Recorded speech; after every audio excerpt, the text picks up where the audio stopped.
Assalamualaikum warahmatullahi wabarakatuh. Rahayu Rahayu Sagung Dumadi. Babat Tanah Jawa, riwayat Sunan Kalijaga.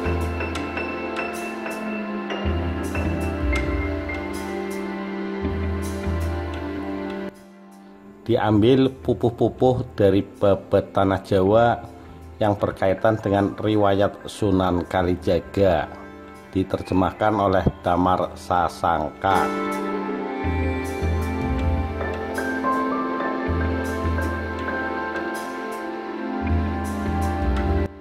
Mengapa Gusti Kanjeng Susuhunan berkata hu sehingga hujul atau lepas mangsa hamba? Apa maksud Tuan? Yang Sunan berkata pelan, artinya hulenen, telanlah mangsamu. Mendengar akan hal itu, sang ular segera pergi. Sepeninggal sang ular, kini sang katak yang datang bertanya, apa maksud Kanjeng Sunan tadi berkata hu sehingga terlepas saya dari kematian? Hamba menghaturkan terima kasih yang tidak terkira. Pelan berkata Kanjeng Sunan Kali, arti ucapan hujula, lepaslah dari mulut ular, jangan sampai dimakan dirimu itu. Sang katak sangat berterima kasih. Tiada saya bisa membalas kasih Kanjeng Sunan. Mungkin dengan memberikan bantuan saya bisa membalasnya, membantu agar mudah pekerjaan Tuan untuk mengangkat kayu. Hamba sanggup mendatangkan banyak kayu ke kota Bintara jika sudah berbentuk balok terpotong. Sungguh hamba sanggup membawanya. Diceritakan yang Susuhunan Kali lantas meneruskan perjalanannya. Tak disangka bertemu dengan adik kandungnya Dyah Ayu Rasawulan yang sudah lama tengah menjalani tapa ngidang, bertapa di hutan meniru cara hidup binatang kijang. Sudah lupa segalanya, lupa pada tempat tinggal, bercampur dengan binatang kijang. Manakala dipanggil malah berlari menghindar. Terheran-heran Kanjeng Susuhunan Kalijaga. Kembali berjalan, Sunan Kalijaga tidak lama bertemu dengan muridnya yang bernama Ki Supa, pemuda keturunan empu terkenal zaman Majapahit, yaitu Empu Supa Mandrangi atau Ki Pitrang. Mendapat belas kasih gurunya sehingga Ki Supa sangat sakti, dan bertemu juga dengan seorang murid yang lain, manusia yang benar-benar beriman, Imam Sumantri namanya, juga terkenal sakti. Lantas diajak untuk menangkap Kijang atau Dyah Ayu Rasawulan. Disuruh membawa nasi yang dikepal sebanyak 1 bulatan kelapa muda kecil atau cengkir, hendak dipakai melempar dia yang tengah bertapa. Kanjeng Sunan Kalijaga beserta 2 orang muridnya segera kembali ke tempat di mana Kijang betina yang ada di tengah hutan belantara. Sang Retna Rasawulan ditemukan tetapi dia berlari menghindar, dikejar dan dihadang berkali-kali, dilempar kepala nasi sampai 3 kali lemparan, menurut lantas dipegang. Jakasupa yang berhasil menangkap sang Dewi Rasawulan lupa tidak memakai busana, hendak memberontak, dipegang erat tangannya, segera ditiup ubun-ubunnya oleh Kanjeng Sunan Kalijaga agar supaya ingat kemben Jakasupa, dilepas dan dipakaikan kepada Dyah Rasawulan. Sesudah memakai kemben oleh Ki Supa, sang Retna Rasawulan dipanggil agar ingat. Seketika kembali kesadarannya sebagai manusia. Kanjeng Sunan Kali berkata pelan, aku sangat berterima kasih kepadamu Jakasupa, karena kamu bisa menangkap adikku Rasawulan yang tengah lupa kesadarannya sebagai manusia, dan sekarang sudah ingat, dan telah pula kamu berikan busana.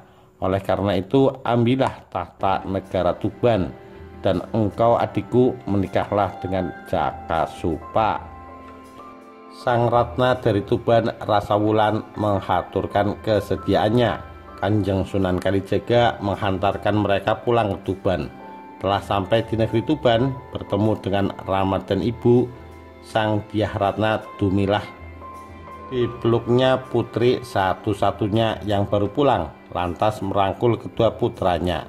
Tak mengira keduanya masih berumur panjang.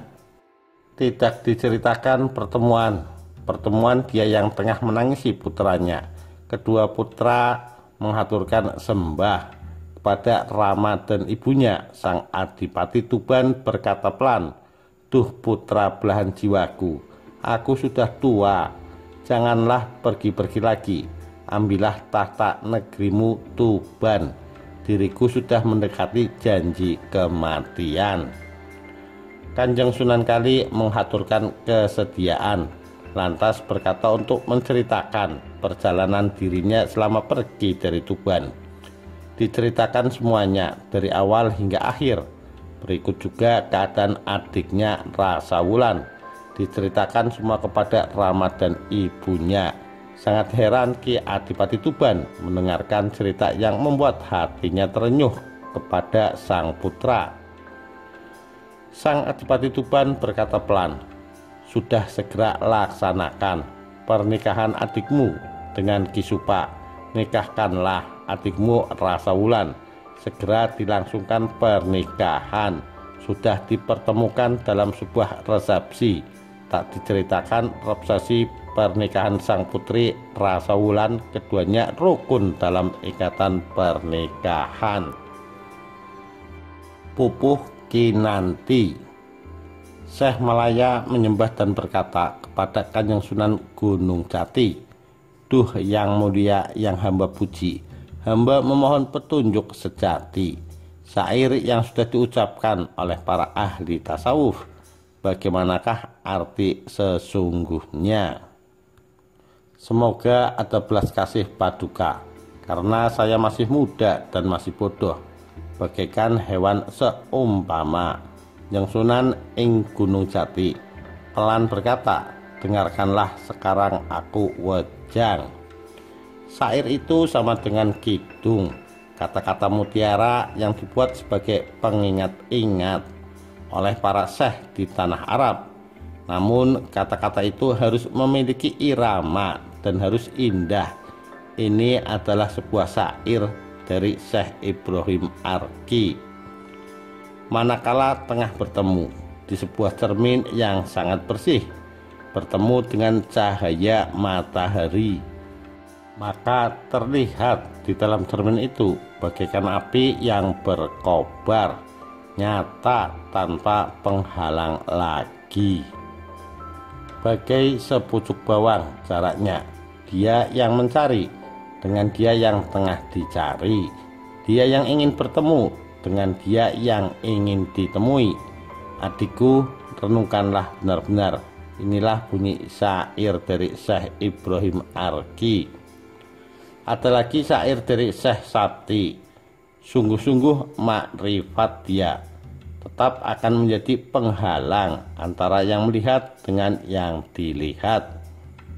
Sirnakanlah pandangan itu, menganggap ada subjek yang melihat dan objek yang dilihat. Pandanglah yang ada hanya yang dilihat, itu saja. Ada lagi syair dari Syekh Muhyiddin, Kanjeng Syekh Muhyiddin, putra Syekh Arabi. Demikianlah hatiku, seluruh syair para ahli tasawuf sebagai sarana membuka rahasia asal-usul kehidupan. Bisa dibuat untuk penyaring dan mengasah kesadaranmu.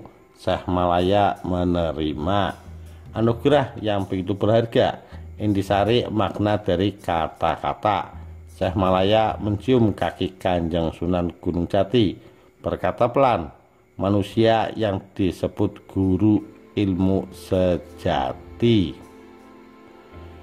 jika kurang waspada akan rahasia yang tersimpan dalam kata-kata, maka rawan terkecoh. Maknanya tidak bisa didapat. Banyak para guru yang salah, terkecoh pemahamannya dan sesat. Sesat karena tidak mampu memahami makna yang tersirat dari yang tersurat.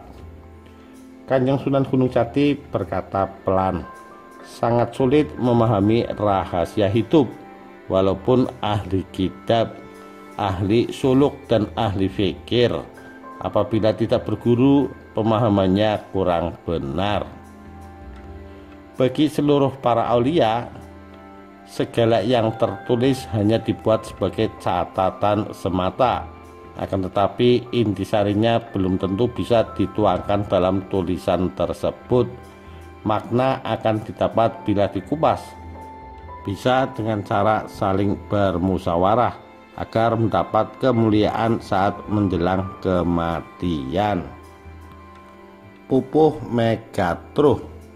Nabi Musa mengaku dirinya mendapat keluhuran tanpa guru, hanya bersandarkan pada tulisan, mengandalkan Tauratnya. Dikiranya sudah sampai pada puncak, tidak tahu bahwa itu masih jauh dari tujuan ilmu kesejatian. Hampir saja keangkuhan dan kekolotan mewarnai tingkah lakunya. Segera mendapat murka Hyang Widi, lantas disuruh berguru kepada Nabi Khidir atau Nabi Khidir, dan Nabi Musa pun menjalani. Oleh karenanya, adikku, benar-benar ingatlah saat berguru. Selain daripadaku, waspadalah. Sangat sulit orang yang berguru. Jika sampai keliru, akan terpeleset dan tersesat. Syekh Malaya pelan berkata kepada Kanjeng Sunan Gunung Jati, sangat-sangat berterima kasih telah diberi segala wejangan dan nasihat dalam mencari guru yang bisa memberikan ilmu yang benar. Akan tetapi hamba mohon diperkenankan bertanya tentang cerita para nabi yang sudah disinggung tadi, yaitu cerita Nabi Musa, Nabi Khidir. Bagi hamba sangat-sangat mengherankan. Ternyata Nabi Khidir atau Nabi Khidir lebih luhur, bagaikan dunia yang dibalik, yang tak berkedudukan atau sebagai pemimpin malah lebur luluh. Sedangkan yang berkedudukan sebagai pemimpin Nabi atau Nabi Musa malah kalah keluhurannya. Kanjeng Sunan Gunung Jati berkata pelan, ilmu sejati tidak dapat dipastikan berada pada manusia luhur, tak bisa dipastikan berada pada manusia kaya, tak dapat dipastikan berada pada manusia yang telah tua. Semua adalah anugerah secara pribadi. Bahkan ilmu sejati bisa ada pada orang muda, terkadang berada pada manusia sudra yang miskin. Tidak bisa ditebak, tak bisa dikira-kira. Semua murni anugerah pribadi dan kehendak Hyang Widi, walaupun seolah belum waktunya mengalami puncak kesejatian. Ternyata dia sudah mahir, bahkan mengungguli kemahiran para bangsawan atau aulia. Seperti halnya Nabi Musa dengan Kanjeng Nabi Khidir atau Nabi Khidir.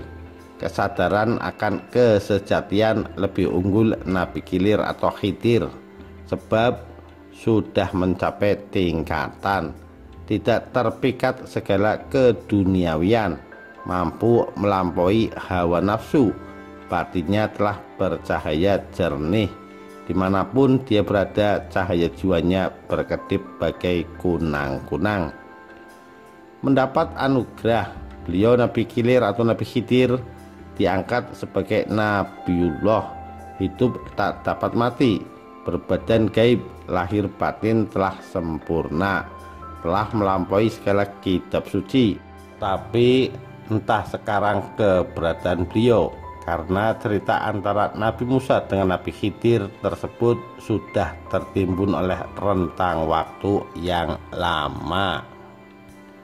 Berkata sang Syekh Malaya, duh yang mulia Sabda Yogi, bila benar perkataan Paduka, hamba terpikat dalam hati, ingin seperti Nabi Khidir atau Nabi Khidir. Hamba ingin berguru pada beliau, hamba memohon petunjuk, di manakah beliau tinggal sekarang. Walau jauh sekalipun akan hamba cari, sungguh akan hamba jalani kemanapun akan saya cari. Walau harus hanyut air atau terbawa angin sekalipun, hamba siap untuk mencari anugerah sejati. Kanjeng Sunan Gunung Jati menjawab pelan. Menurut kabar, beliau tinggal di sebuah kota di daerah pegunungan Himalaya. Di sanalah Nabi Khidir atau Nabi Khidir tinggal, di sebuah tanah gaib. Sepertinya tidak akan tercapai kalau kamu benar-benar ingin bertemu beliau, seolah bagai mencari gema suara semata. Syekh Malaya berkata, sudah bulat tekad hamba sekarang, hanya hamba mohon doa restu paduka, semoga tercapai bertemu dengan Kanjeng Nabi Khidir atau Nabi Khidir. Mohon diizinkan hamba berangkat sekarang juga. Keheranan seketika mendengarnya. Sunan Gunung Jati heran mendengar tekad bulat Syekh Malaya. Sesaat diperhatikan melalui kejernihan batin, terlihat pelita sejati di sana. Seketika Sunan Gunung Jati memberikan restunya, lantas berpisah. Yang Sunan Gunung Jati memperhatikan kepergian sang Syekh Malaya. Dari Cirebon berangkat sudah, sang Syekh Malaya berjalan sendirian. Tidak ada yang dituju, hanya anugerah sejati yang dipikirkannya. Melekat erat di dalam hati, berjalan ke arah utara. Sampai di pesisir pantai, tertegun melihat riak samudra. Tak terlihat satupun perahu. Bertepatan malam menjelang, bingung di dalam hati, keinginannya untuk mencari, halang oleh samudra, tetapi segan jika harus pulang balik, walau tidak pasti arah yang hendak dituju. Syekh Malaya pun diam mengheningkan batin, menjernihkan segala keinginan, hanya fokus pada satu hal, yaitu dia yang tengah dicari, mendapat anugerah yang widi. Seketika Nabi Khidir atau Nabi Khidir hadir di depannya, bagaikan sosok anak kecil, berbau harum semerbak mewangi. Saat datang bagaikan kebiar kilat. Syekh Malaya tak bergeming, tetap bersemedi. Yang Nabi Khidir berkata, waspadakanlah olah kesadaranmu. Jangan terkejut jika aku ini sesungguhnya yang tengah kamu cari. Nabi Khidir atau Nabi Khidir itulah aku. Ada keperluan apakah sehingga kamu ingin bertemu denganku saat ini? Syekh Malaya melepaskan tangannya yang tengah bersedekap. Terkejut segera menghaturkan sembah.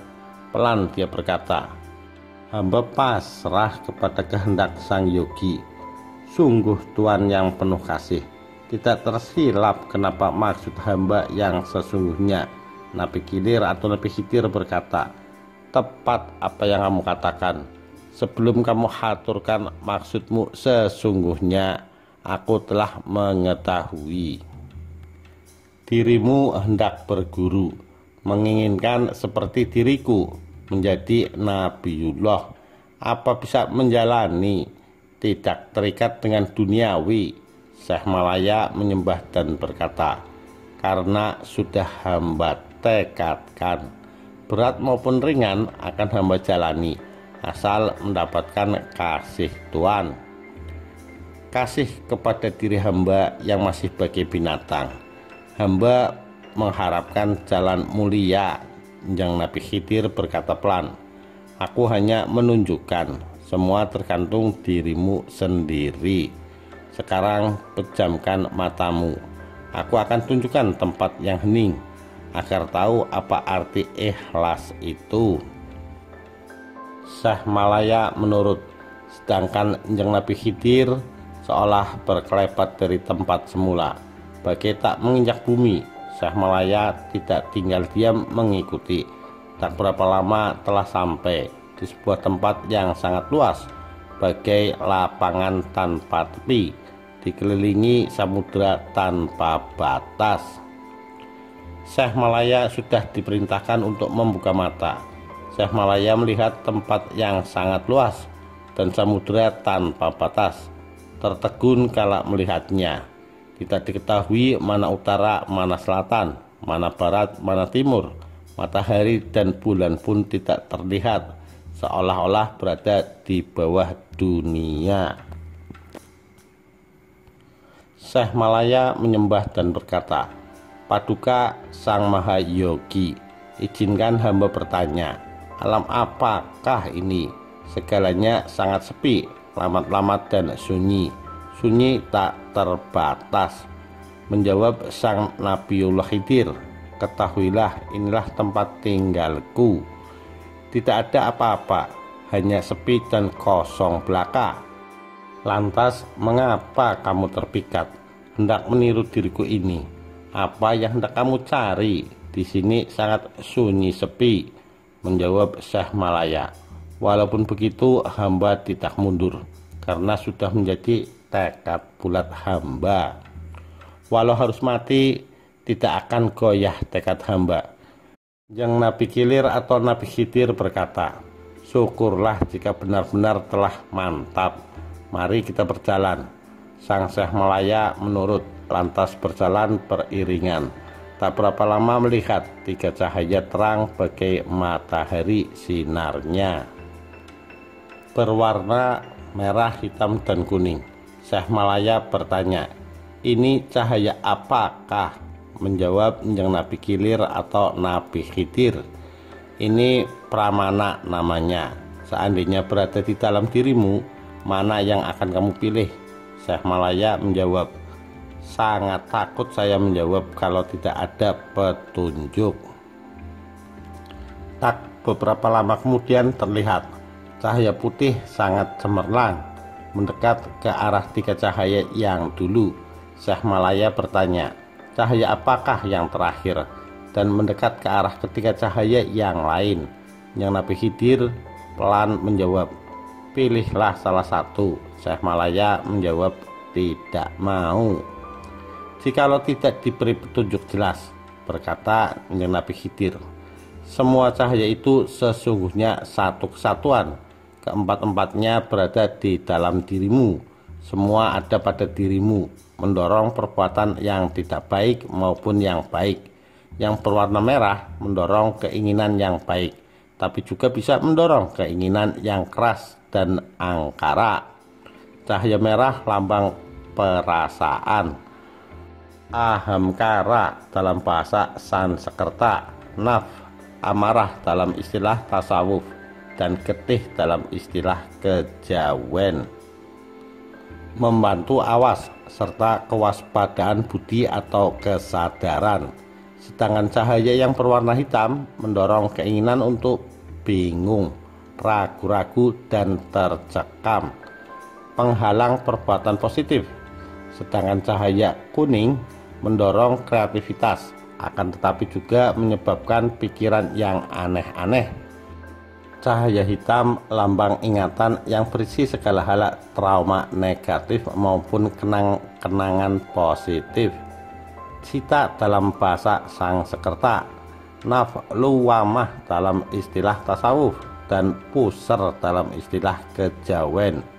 Sedangkan cahaya kuning lambang pikiran, manah dalam bahasa Sanskerta, nafsufiyah dalam istilah tasawuf, dan adi ari-ari dalam istilah kejawen.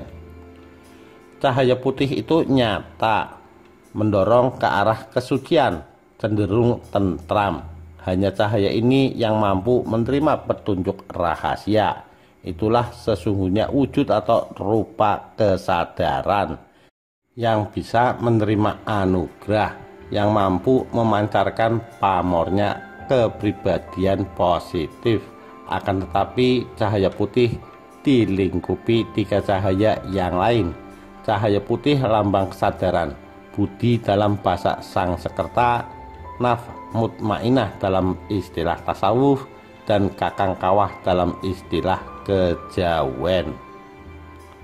Manakala tidak bisa teguh dan penuh sabaran akan terbawa oleh godaan iblis ketika cahaya yang lain, kesadaran atau budi atau nafs mutmainah, akan terikut kepada perbuatan yang salah. Namun jika tetap kuat, ketika cahaya yang lain akan terkalahkan oleh cahaya putih. Ketika cahaya yang lain akan mengabdi luwamah atau cahaya hitam, dan amarah cahaya merah, sufiyah cahaya kuning mampu dikuasai dalam relung batin cahaya putih atau nafs mutmainah, dan mutmainah akan bertahta sebagai ratu utama dalam dirimu. Puas di dalam hati, Syekh Malaya menerima petunjuk Sang Mahayoga yang penuh kesadaran di seluruh semesta Nabi Kilir atau Nabi Khidir. Lantas berkata lagi kepada Syekh Malaya, "Hai Syekh Malaya, bagaimanakah menurut kesadaranmu? Mana yang kamu pilih di antara keempat cahaya ini?" Sang Syekh Malaya menjawab, "Apakah ini sudah mencapai pusat kesejatian sehingga saya dituntut untuk memilih?" Berkata Nabi Kilir atau Nabi Khidir, "Sesungguhnya ini belum. Masih di alam tresanda atau alam sukma." Syekh Malaya berkata lagi, "Mohon maaf, saya menolak untuk memilih. Hanya akan memperbesar kesalahan. Hamba sangat takut jika tidak mendapatkan petunjuk." Lantas berjalan lagi. Syekh Malaya melihat huruf siji nyala satu yang berbicar. Ada 8 cahaya namun memancarkan warna gading atau jernih, dan lagi di tengah terlihat bagaikan mutiara.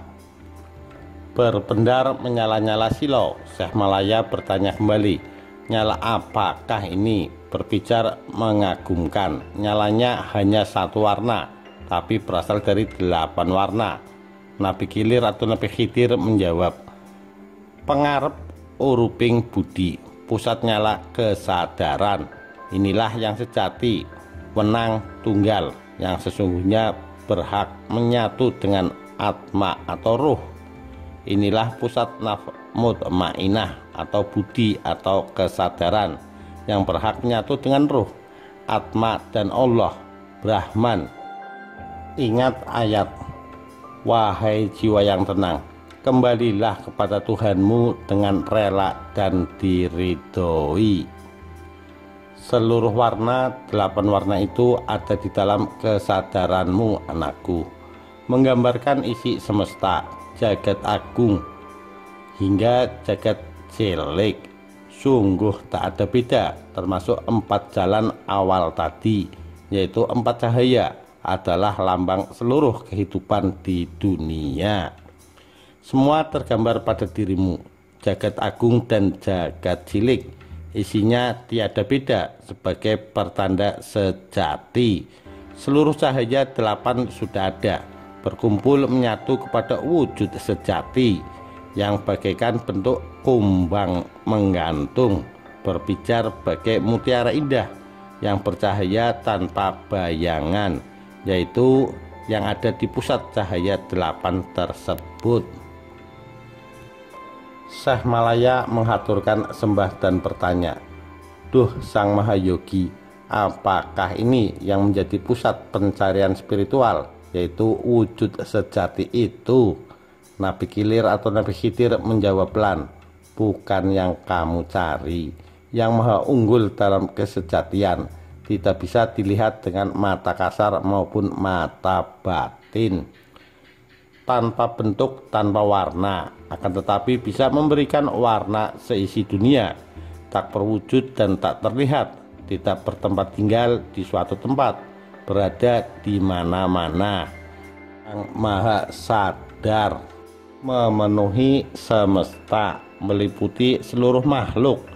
Keberadaannya jika dipegang tidak bisa." Berkata Sang Syekh Malaya, "Duh pukulun yang sudah jernih, hamba mohon petunjuk yang nyata karena belum menemukan anugerah sejati." Nabi Kilir berkata pelan, Hai anakku Syekh Malaya, akan aku tunjukkan sekarang juga. Waspadalah dan bersiap-siaplah dengan sungguh-sungguh.